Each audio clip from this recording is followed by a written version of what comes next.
Hey everybody, welcome back to Everyday Barbecue. My name is Mike and today I'm going to tell you about an awesome day that I spent with David from Adrenaline Barbecue Company and my now good friend Larry over at Beer-N-BBQ By Larry.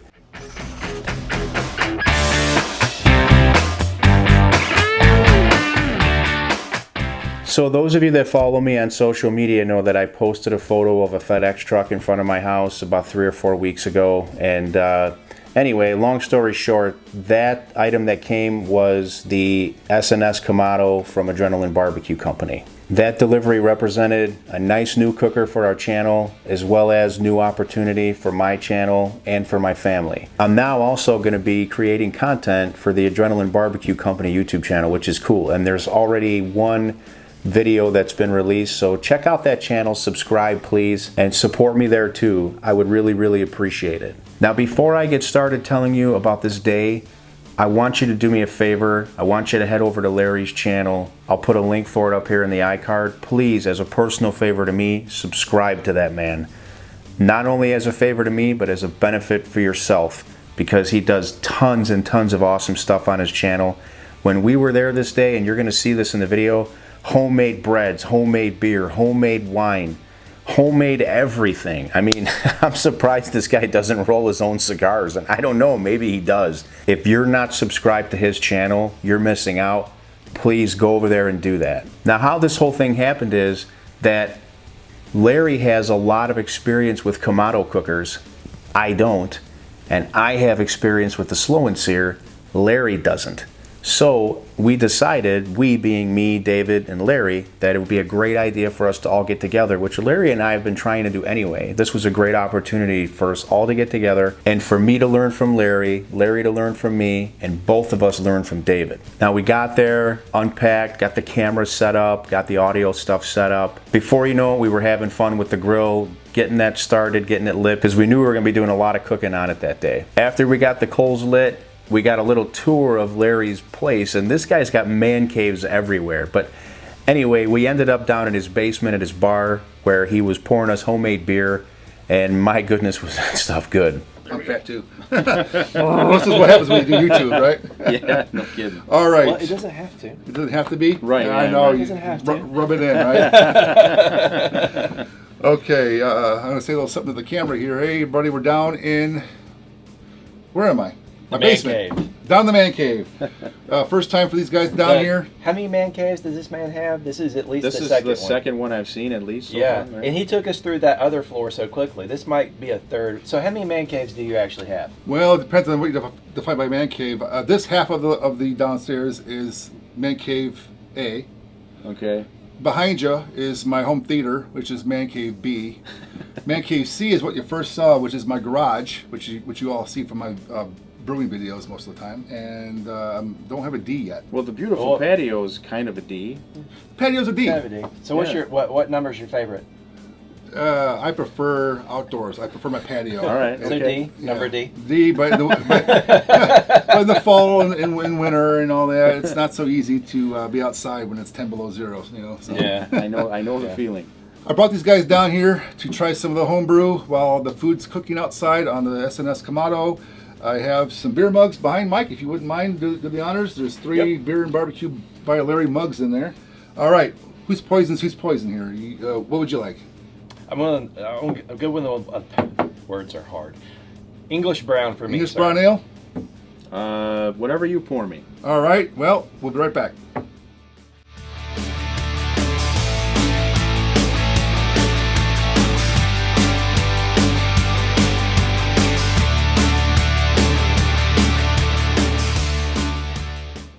All right, hey, and we're back. We just killed the keg of brown ale, so I didn't get a full pour. He got most of a full pour, and he got basically a full pour. But this is it, man. So enjoy the last of my brown ale. This means I have to brew more beer.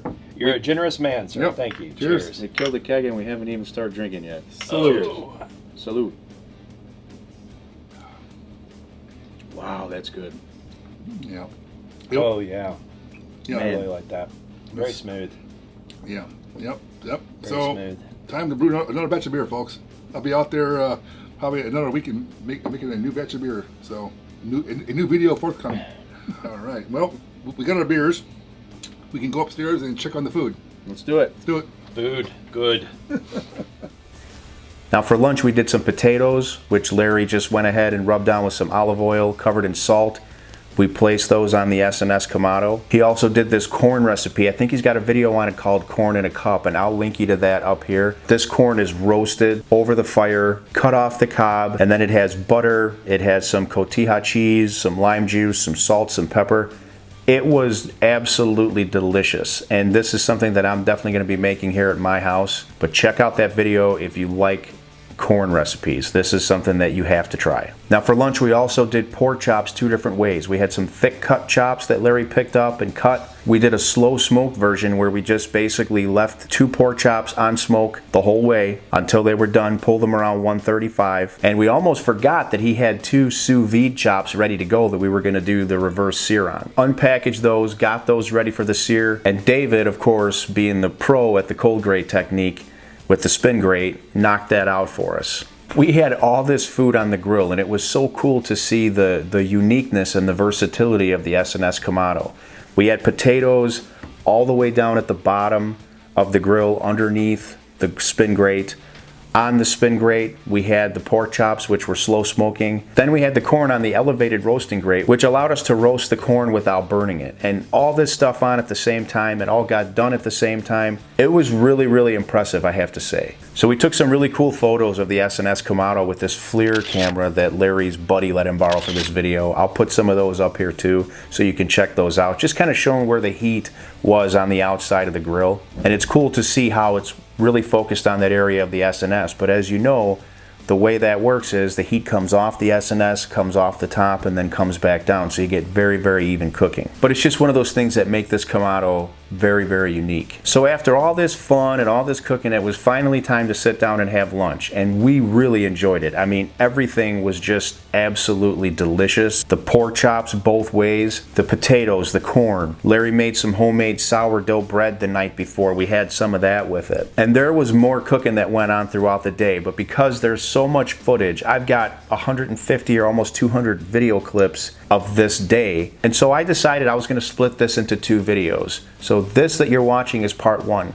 and I'm going to leave you with our summary of our lunch. After we ate, we all sat down at the table and we all just kind of talked about what we thought of the food and how the cook went and whatnot. So I'm going to leave you and close out this video with that. Stay tuned for part 2 coming up.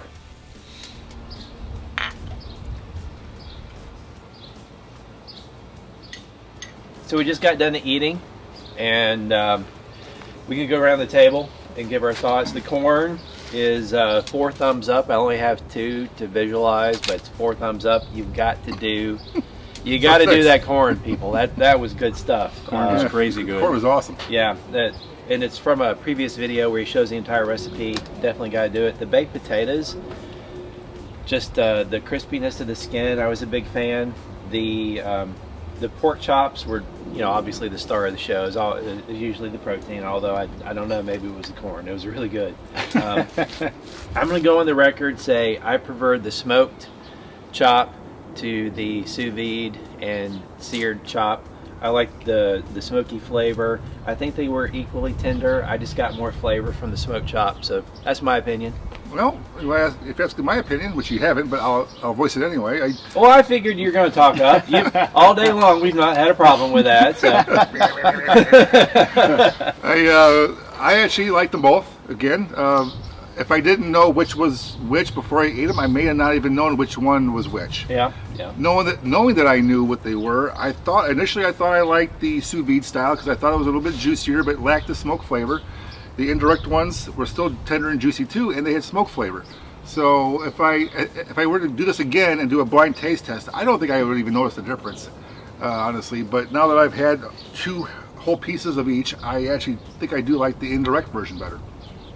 I have to go with the smoked. I mean, I would say that the sous vide may have been slightly more juicy, but I prefer the smoke flavor, and those were still plenty juicy. Just more flavor to me. I have to agree with what you said. I just got more flavor, but they were both outstanding. There's no way that you would not eat either. And corn, unbelievably good. Larry had some homemade sourdough here, Oh yeah, the sourdough. which was just really, really Yeah. good too. I mean, I'm really stuffed, so I don't even know how we're gonna do this second round of food. Well, And- yeah. I may have said reverse seared on the indirect chops, but all we did was smoke them. Right. Yeah, There was no sear. It was just No high heat Yeah. indirect. Straight smoke all the way. Straight smoke. Yeah. We planned to do the reverse sear, but we liked the progress of them so well as they were coming along. We Yeah. said, we'll just let them finish up, right? Yeah, for sure. Yeah, And I yeah. think they turned out wonderful. Yeah. There Stuff. was a good bark on the outside too, Yeah. even without the searing process. Yeah. And you too can reproduce this as well at home. Like you said, I got a video on the corn. I actually have a video on how to do baked potatoes this way as well. I have a video on how to do the sourdough bread, and now we have a video on the pork chops. So you too can reproduce this meal at home, except for the beer. That's mine. And how cool was the multi-level cooking that we did? That was awesome. The entire ability to like spin this thing around, which Dave has shown on numerous videos already, but he was showing us some interesting stuff here. You can add with the multi-tier elevated rack, the way the basket's positioned, you can actually get up to about four different Four heat different zones in cooking this thing. zones. Yeah. Yeah. And we took advantage of, I think, just about all of them at some point during this day's lunch, cook, whatever we were doing. Well, So- and the proof is in the fact that everything was so damn good. So. Yeah. yeah. So Yeah. now what's next? We're going to reconfigure this thing for dinner? I guess. Right now? More cooking. More cooking. More I can't. cooking. Yeah. The idea of eating right now, Yeah, just I'm not kind of appealing. stuffed. I mean, always appealing, but I just don't think I can handle it. But give me a couple hours, and I think I'll be ready for some Chicago-style pizza and some wings. Maybe Doing that another as one well. of these in the meantime. Cheers, Salute. brothers. Cheers. Cheers. Awesome day.